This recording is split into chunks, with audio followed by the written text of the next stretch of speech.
Welcome to the Geekcast. Coming up on this special Review Slew episode of the Geekcast TV, we take a somewhat belated look at our top 5 favorite games to come from E3. We also give our video review of Prometheus, Rock of Ages, the Kick-Ass 2 comic. And we finally give our hands-on review of the new video game Lollipop Chainsaw. This episode of the Geekcast was brought to you by the Chuck and Mike Collection Volume 1.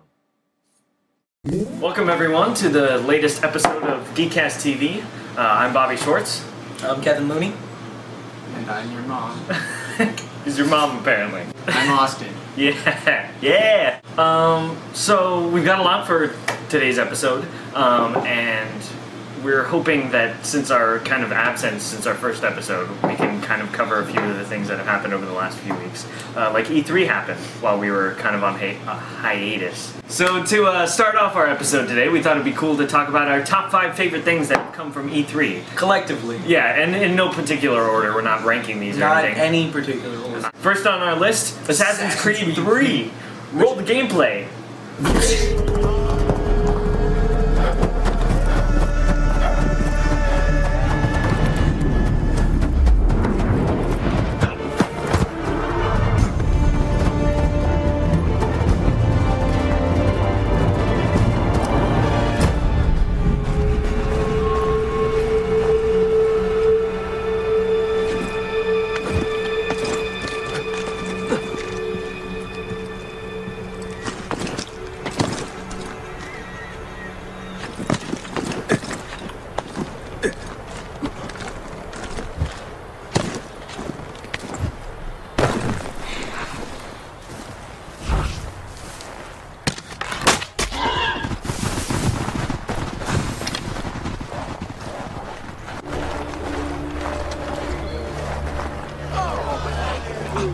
My Mercury shipment hasn't arrived. Can you help me?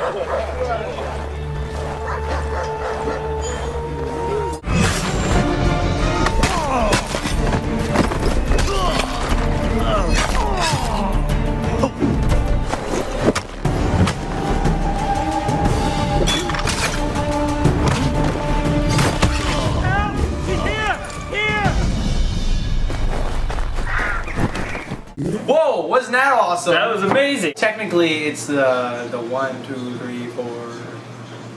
Like fifth. It's the 5th game in the series, but what they do is they kind of like, you know... Altair didn't really get any other games. Ezio got... Yeah, Ezio got... Wait, he came in Revelation?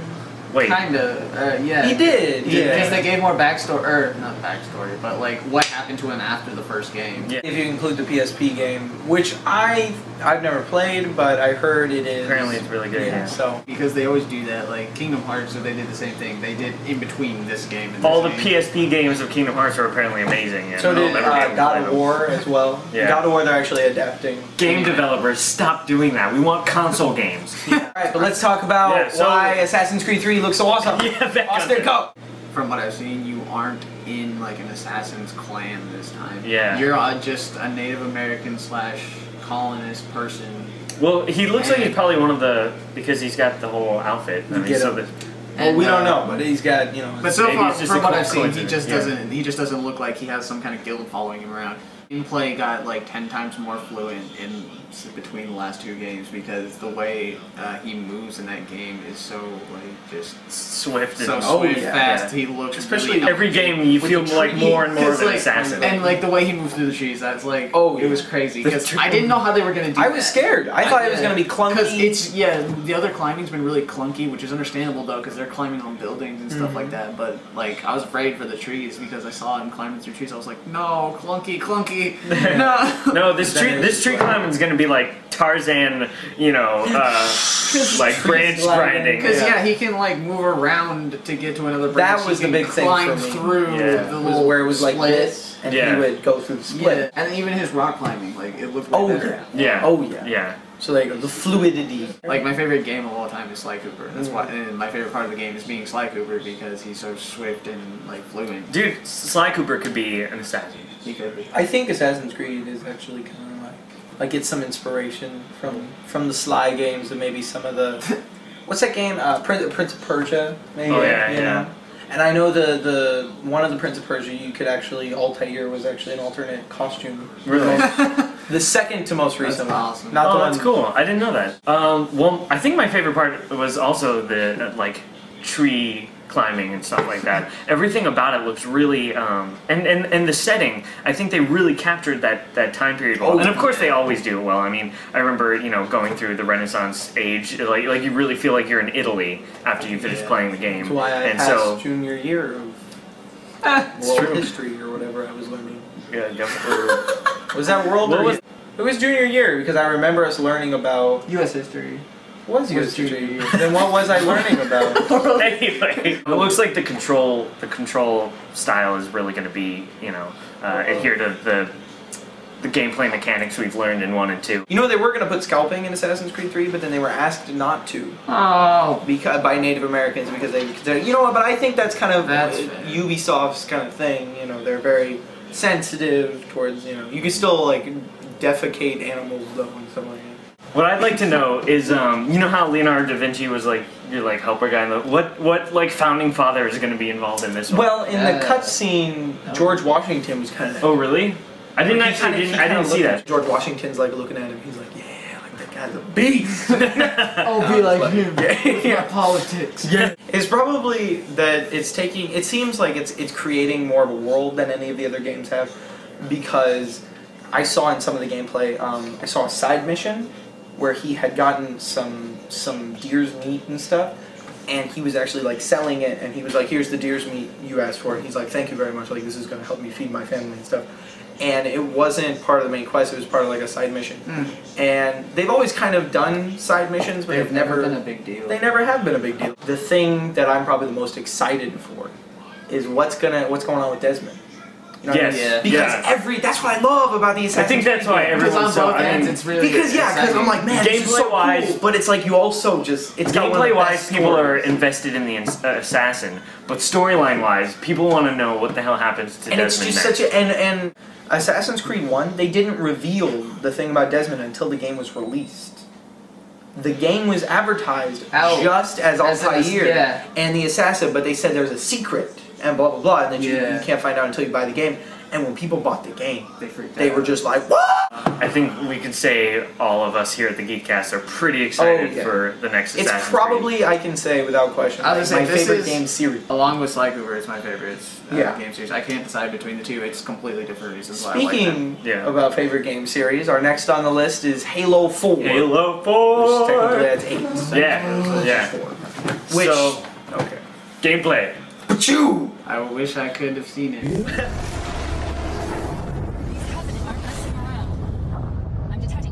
Forces inbound. Can you get us down to the ship? Affirmative. Setting a waypoint for Infinity. Let's go. Scouts, hold up.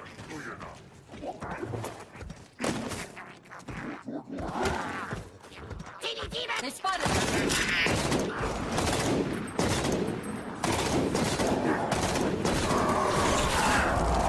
What was that? Unknown. Hostiles.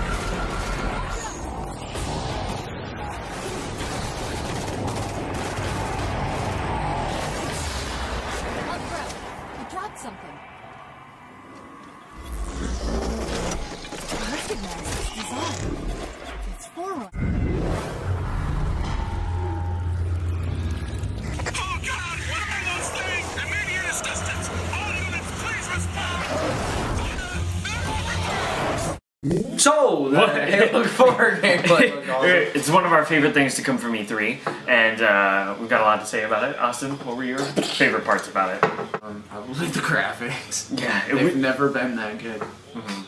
Even in the cutscenes, like even in the last game, they weren't that good. I don't know if you guys know this, but there's going to be a storyline for the multiplayer. Yeah. Really? And it's about the next generation of Spartans. And it's basically about them. So the storyline behind the multiplayer, like the matchmaking and stuff, player versus player, is that they're all training to like fight and be, you know, the ultimate Spartans. But there's also going to be, you know, Spec Ops. Yeah. They're going to have missions like that. Yeah. Where you can play with your friends Spec Ops, but it's going to be Spartans. Yeah. And also they're going to release weekly new Spec Ops Right, missions. so so it'll always be updating Yeah. and constantly like. And like the new things they've added, like customizable characters, which they had in Halo Reach and in Halo 3 and stuff like that. But customizable weapon loadouts they've never had, which they're introducing now in this That's game. awesome. Yeah, so you can put scopes on your guns and customize your guns. finally. And yeah, that's what I'm saying. See- is it's like they caught up, and it's this game that's kind of like really pushing Halo into the I feel like, and that's next generation. It really feels like everything is coming full circle. In fact, that's probably my favorite thing about it is that when Halo came out, it set the bar for shooters. Yeah. And like it pushed everything to the limit. And Halo 4 is coming out now, and it's not just being a sequel to the Halo But franchise, it's now but it's revamping everything, and it's not changing the series. It's evolving it. Oh yeah. You know. Yeah, It's Combat Evolved. Even Master Chief, just his look is a lot better. Oh Yeah, yeah. He's got like it's way more, and apparently I think from what I've heard, like the kind of like almost excuse for that is that it's like while he was in kind of cryostasis, his armor was being upgraded while he was like asleep. My brother pointed out that he doesn't have a crotch pad anymore, so he's like, "How is that an upgrade?" Puts the stakes high for Halo 4. Yeah. There's a lot more. There's a lot more risk. 343 is kind of taken over, and I almost feel like maybe Bungie was holding themselves back. You know, maybe they were stuck in their own. You know, because when you create something, you kind of sometimes you get stuck in a rut. It's like when you're a fan of something, sometimes you get a better view on it than the person who created it did. Yeah. And like we see that through, you know, yeah. different movies and comics and things that we do where someone other than the creator sometimes has a better spin on it than the creator did. And I think 343, since they were such hardcore fans of what Bungie did with the series, they're really going to be able to take advantage of what they set up. And this isn't just a new game; it's a new trilogy. Right, Oh, really? right. Excited for They're this doing game. everything right with Halo 4, yeah. I think. Oh, yeah. So I think collectively here at the Geekcast are, Good once night. again, Good timing, Halo Freaking team. all our thumbs up. It's not even out yet. We're just like, let's buy it. Next thing on our list is... That we don't want to do an injustice. Lol. Segue. From the creators of Mortal Kombat, NetherRealm Studio. This is the DC fighting game? Yeah, they're creating a new game called Injustice, which was revealed at E3. Hey, I got something though right here. It's gameplay.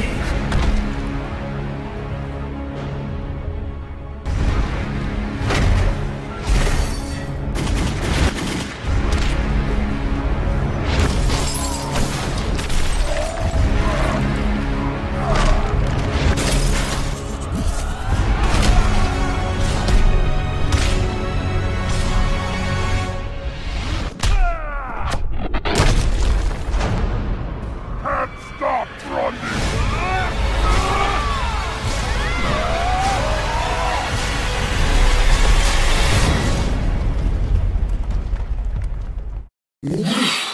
But that was some good gameplay. I'm actually really excited for this game. And they really didn't release too much of it at E3, but once again, it was a new announcement. So they're Release not gonna- more than Grand Theft Auto 4, 5. Because it's not going to be like Mortal Kombat with DC characters.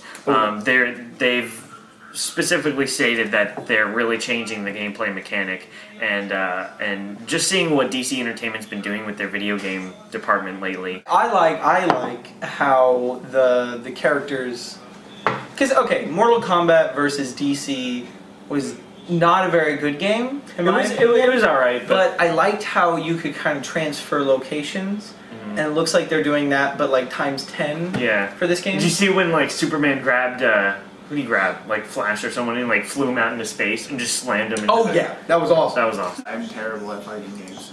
I'm I'm excited for it, but I'm just not, Because I don't know. I am kind of a fighting game fan. Actually, probably more than I am into like shooters and stuff like that. So, especially when this has to do with characters, I like I'm interested to see what's to come of it. There's not much on it right now, but it was an interesting reveal. So that's that. So there we go. Yeah. Next game. I'm gonna hit you with this next one, man. Man, I have absolute no idea what you're talking about. Big play, roll it. Pursue.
Freedom of choice. Yeah. Yeah. Freedom of choice. Yeah. Hitman Absolution. Probably the most excited I've been for one of the Hitman games. Oh, I've looked into them, but I've never played one of the Hitman games before. What about you? I've never given the Hitman games any credit because I thought it was based off of the movie. Yeah, the movie is based off the games. I figured it'd be more like Assassin's Creed, where they like give you the illusion of choice in your killing. Oh, Yeah. right. Yeah, Assassin's Creed is kind of more linear than a lot of people get credit for. I mean, it's great. fun to play, so it actually doesn't care. matter. But Yeah. but the options and gameplay style that have been integrated into Hitman Absolution, crazy. That, just from the like 3 choices we saw on that. Yeah, wow. It's crazy. And I mean, I've seen it where he, picks up the chef's knife, uses that to kill him. I've seen it where he convinces he's the drug dealer, puts something in the drugs. Yeah, so I've seen it where is the chef kills him like the that. hits you're assigned to get, you can kill people a bazillion different ways, and it's customizable basically. However you're feeling, you want to take care of it. All dependent upon the environment and the music and the mood and everything changes. Basically, think. You can go guns a-blazing. If you're good at that, then that's what you can do. It's just as hard to do that as it is to pull off one of the stealth kills and stuff like that, Right. because, and it all depends on how you want to play it and how you're good at it, but it doesn't punish you or reward you either way. Right. And the storyline looks cool. It's like, because in the other Hitman games, you're kind of like controlled by a person, but in this game, you were assigned to kill that person who controlled you. And then when you kill her, which is kind of revealed already, it's not like a big, that's not a spoiler, but that's like the beginning of the game. The company that sent you to kill her basically is like, oh, well, we didn't do that, and then you're like, wanted, yeah, And then- so you have to fight them. Yeah. That's awesome. Last but certainly not What is that? Oh, that's Luminous, just... Unreal, or Unreal. Nah, You know what? The new engines that have come out are unreal. Yeah. It's really... It's really... They've illuminated illuminated a lot of the things. Now, we kind of do differ on this, in my opinion. Well, I'm definitely on the same If Tom was here, because Tom's You would really... differ with Tom. Yeah, Tom is very a big excited. Final Fantasy fan. I honestly believe they've been bleeding that cow dry. I think they're okay games, but I think But I we're like not talking about the Final Fantasy series here. We're talking about the Luminous engine that Square Enix released at the tech demo at tech demo at the E3, Unreal as well as the Unreal Engine 4, which has just been released and showcased at and E3 here this year. is kind of a compilation of both of them. Yeah, we'll show you a little bit of both. And we'll put which one is which in the thing.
know. Was it wrong? I liked them both. I think they both, like, if that was an animated movie, I was like, oh, that was awesome. But the beauty of this, which some of you may not grasp at first, these are all real-time rendered in-game graphics. These aren't cutscenes. It's not pre-rendered.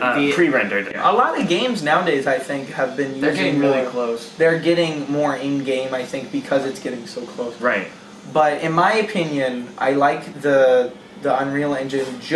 I think they're both equally good engines, but Unreal's gonna do more. Unreal's going to do more, and what were more you saying more about developers Luminous? are going to be The Luminous able is to. only going to be for Square Enix, Square right. Enix, and I think that's kind of selfish. You know what I mean? Because Yeah. in the gaming community, more and more people are separated by copyrights and And you really systems. have to share, because have to share. there's nothing in the gaming community that isn't inspired or borrowed or Yeah. influenced by something else that's already been made. These game engines are like really beautiful, as you've seen in the previews for them. The graphics are just really top notch, and Unreal specifically is going to be bringing a lot to the table for some of the games coming out within the next few years. like the new Splinter Cell. Splinter Cell, that game looks beautiful. The new and, Gears of War. and when Arkham World comes out. So those are the things that we really like from E3, and we suggest checking them out. We'll try to provide links to those things below. Some honorable mentions, maybe. Far Cry 3, look that up too. It looked good. Gameplay looks okay. Storyline looks awesome. All right, E3, it was fun this year. Not as fun as it could have been with Grand Theft Auto 5. being excluded. Yeah. E3. Do people do that? Is that a thing? That's a good thing. That should be. I don't know. I don't know, but if that becomes a thing, I started this There you trend. go. You started. All right. You saw it here on YouTube. That was me. saw it. All right. All right, here we go. So this is a little bit late. It came out a few weeks ago. We saw the midnight. though. We all the Geekcast, including the ones that are present right now, we all went to see Prometheus opening night, and it was spectacular. Phenomenal. If you don't know what it is, here's a trailer for it. All personnel, this is the captain. Brace for entry. Bring it down in 5, 4, 3, 2, 1.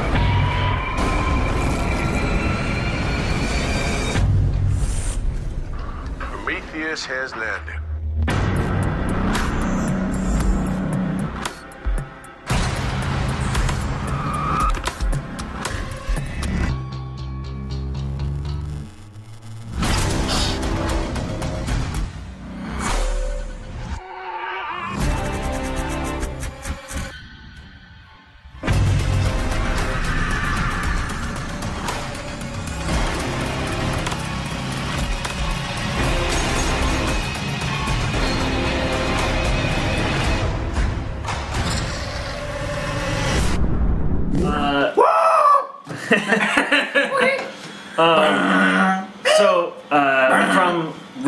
From the mind of Ridley Scott, Prometheus is kind of the next installment in the Alien series, but not.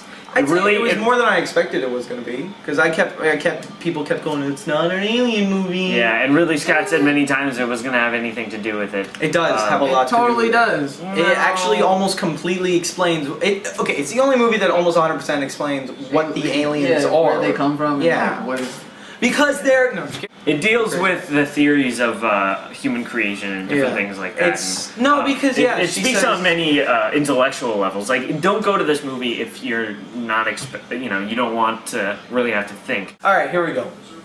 It's one of those movies that when you watch, you kind of don't get almost, and you're questioning the whole time. But about like an hour or two after the film, it's one of those great movies that you can think about for a long time, and kind of talk with your friends. And like I was just saying with Bobby and Austin, there are certain parts that we didn't understand that I looked up online, and it was explained. And people theorize about different parts, but that's the kind of great movie it was. It got you thinking, and not only just about the movie, but about life in general and about why we're all here. I loved it. It wasn't like a typical alien planet kind of movie, because usually when the people go to a different planet, they absolutely get berated by all the monsters there. This one, they went there and legitimately got to explore whatever it was they were exploring. And what they found, you know, like, they used whatever they found to build up suspense instead of getting, like, little glimpses of aliens. Yeah. So you think it was well written? I think it was very well written, especially if he was trying to make it less about getting killed by aliens and more about, like, The psychological aspect. Yeah. I definitely love this movie, and I think the strongest part about it are the characters that are in it. I think all of them are really well written. The main character kind of harkens back to what Sigourney Weaver did in the original Aliens. She very much reminded me of Sigourney Weaver. Yeah, she was a very strong woman character, which is where Ridley Scott, I think, really triumphs in his storytelling. But she was a great character to follow, and the android character, he was a great. He was my favorite. He was my favorite character as well. When he does things that are you know, nice or interesting, you really feel for him, especially at the beginning scene when it's just him alone. And then when he does things that are not so great, you're not a fan of him, and it's like every. But you can sympathize with him. Right, and it's weird, and you really feel for all these characters, and all the characters that are in peril, you're really like, oh no, and all the characters that are thing. yeah, His feeling for the characters, and really Scott is really good at that. every single character I was able to connect with in some way, and I really appreciate that. I really about like this. that. I really like the geologist. Yeah. Even him, I liked. See, I didn't really like him too much. I liked one of my favorite characters besides the robot was the captain. Yeah, He was funny, I and liked he the wasn't captain. even in it that much. But Yeah. But yet he had a Yeah. really important part towards the end, something that he said, and he was He's like a the gatekeeper. He was in Thor. he was really he was a staple of the whole, you know, functionality of the crew, and like Austin said, I thought it was really, you know, well written as well, and that the logistics behind everything they did in the movie were really, you know, well thought out, except for one thing. A lot of movies, I think, kind of fall into categories, you know, and I think this is one of those movies that couldn't really fall into a category. And I think that was why I liked it so much, was because It was very it was like its own thing. it was definitely a very, you know, original movie, and it was really, really good. Yeah, I would say go see it in theaters. It's one of those it's movies. a theater movie. Like some of the scenes are just like you can never see it again in that way you've seen it. At least, like, if you find someone with a big TV. Yeah, you know, no spoilers, but you learn things about the woman that I kind of wanted to know a little bit more about. And now it did, you know, it was just enough where I was like, yeah, and it was, you know, I understand he did that to keep you wondering and stuff like that for the movie, but I think he may have done it just a tiny bit too much, and that's why it's a 4.5, not a 5 out of 5, you know, for me. There was a few things that deterred me from really completely loving it, but it still was a really good movie. So Geekcast definitely recommends 4.5 out of 5. 4.5? I'd say a 4.5, yeah. Alright, 4.5. Boom. So now for our Lightspeed reviews. We've seen a few new movies, we've read a few new comic books. We wanted to kind of give you the lowdown on that. First up is the new musical movie, Rock of Ages. I saw it. A person moving from, you know, some small town, Tulsa, Oklahoma, and going to the big city and trying to chase her dreams. The whole movie just kind of just trying to capture the spirit of rock and roll. And So do you think it captures the spirit of rock and roll really well? oh yeah. Surprisingly, Tom Cruise makes a really good rock star. Oh, yeah, I was seeing in the trailers, like, he does a pretty... Yeah, I too thought well. he did a pretty good job. He did. Like Was that everyone in actually that him cast. singing? Yeah, everyone in the cast sang. Wow. Alec Baldwin, Russell Brand. I have to see it. Wow, yeah, I insane. actually, that kind of just moved it up. And it's in my book a all little bit. these, you know, all these great hits from the 80s that kind of defined that era, and they adapted a lot of it into like mashups, which was kind of cool. But then when they did the straight up songs, it was just so good, and it was never boring, it was never corny, they never did anything that like shouldn't have been in the movie. Yeah. It was really clever how they put all the songs in, because it is a musical. It's based off the Broadway musical. Yeah. But it was really clever how they put in all the songs together. Yeah. Part of it they were arguing, and they used two songs to argue. Oh, that's cool. That is It cool. was really it was really interesting. Even without the kind of nostalgia factor, would you still say it's a very good, like, It's can okay. it stand on its own? Yeah, it's very funny. It's very uplifting. It's a good movie. So you recommend it? Yeah. Cool. So it's a go watch. So Kick-Ass was a big phenomenon when it was coming out as a comic, and then it got even more popularity as the movie came out 2 years ago. I think. Yes. And so since then, Kick-Ass 2, the comic book, has been coming out, and now finally that story arc is just wrapped up. I had gotten a couple of the comics, but the way Mark Miller does his stuff is, since he's so successful, he doesn't really have to have like a deadline and put stuff out so quickly. So he kind of takes his time. Like even in the comic book, you saw like the date on newspapers was like 2011 and stuff, and it's like the 4th volume. It was I think 6 volumes. This is actually the 3rd book in the Kick-Ass series. There's Kick-Ass, then there's Hit Girl, and there's Kick-Ass 2. I have not read Hit Girl, but it didn't look like too much had really, I didn't really. Yeah, You didn't miss too much? You didn't have to read it. I'm gonna buy it and I'm gonna read it, but it was really good. If you've seen the movie for Kick-Ass, I would definitely suggest reading the book, but they are completely different things. The feel of the movie for Kick-Ass is very kind of upbeat and stuff like that. Yeah. But the Kick-Ass comic books have always kind of been they're tongue-in-cheek humor, but they are very gritty and realistic, and it's kind of like, this is the real world. It's kind of like a smack in the face, the whole comic book. Yeah. And Kick-Ass 2 really, really kind of drove that home. And Really? the whole So- story is that the supervillains and the superheroes are both getting together and kind of like it's becoming a world thing now. Like there's more and more of them. I mean, this is not a children's comic book. There were killing children. There was suicide. There was rape. There was dogs biting off parts of human beings I didn't want to see. But there's No. that dog's head being cut off and then put on another human being, and then. It's a terrible, terrible book, but it's good. I mean, there was at some points where I was almost too, I was like, okay, like...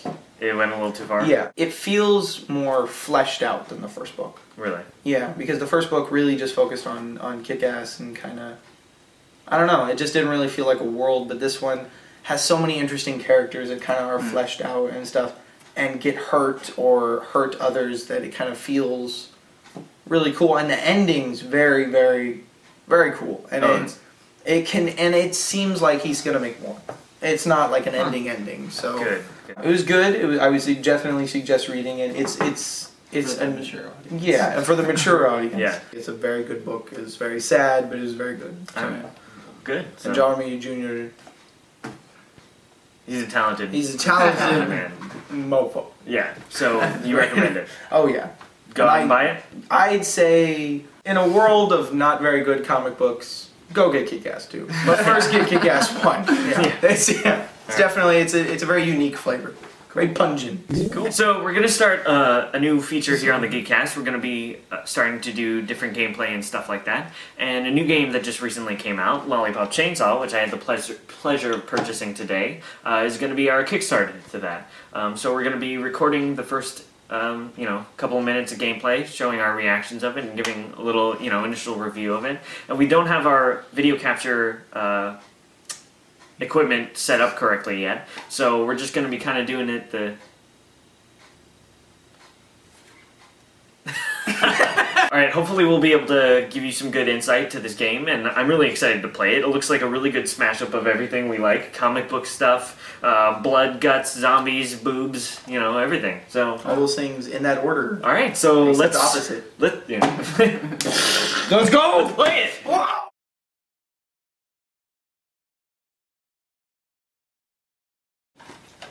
And that was our gameplay for Lollipop Chainsaw. Yeah. Got my motor running. My chainsaw motor. And that's about it for this episode of the Geekcast TV.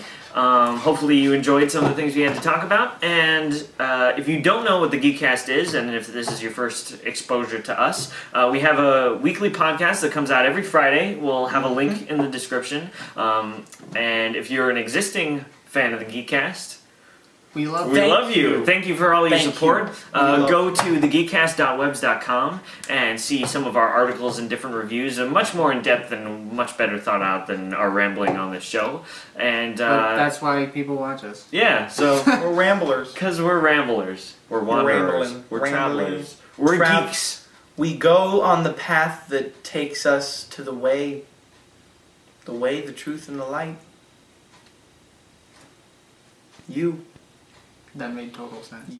But don't forget to like and subscribe. But before you do that, maybe add it to your favorites if you liked it that much. You gotta subscribe to us, and you gotta comment, you gotta rate, and you gotta subscribe and all. Make sure you comment. That's probably, I don't even care. You don't even have, you could if you liked it, but as support. But the main thing is we want to hear from you guys. So yeah, be sure to subscribe to the podcast via iTunes and go to the Geekcast website, and we'll provide all the links below. You can find all the podcasts there as well if you don't have. Yeah, there's some good stuff in there. All right, so that's about it for this episode of the Geekcast TV. Geekcast out.